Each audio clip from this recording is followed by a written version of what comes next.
In today's video, I'm going to teach you how to add price MRP field in Odoo.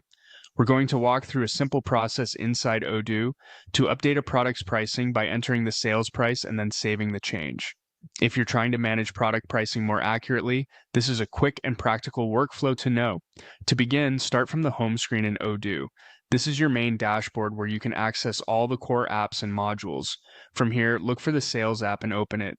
The sales section is where you manage customer quotations, orders, and of course, the products connected to your sales process.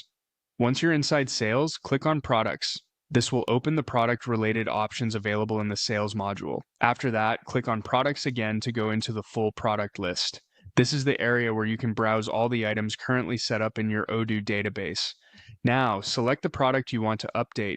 Open the product record by clicking directly on it. This will take you to that product's detail page where you can view and edit important information such as pricing, sales settings, and other configuration details. When the product page opens, locate the sales price field. This is the value used when the product is sold to customers, so make sure you enter the amount carefully. Type in the sales price you want to use.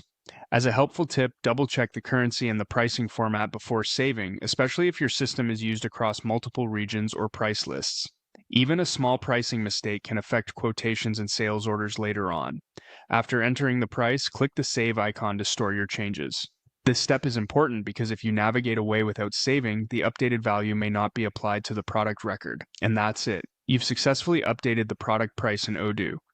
This is a very straightforward task, but it plays an important role in keeping your product data accurate and your sales workflow consistent.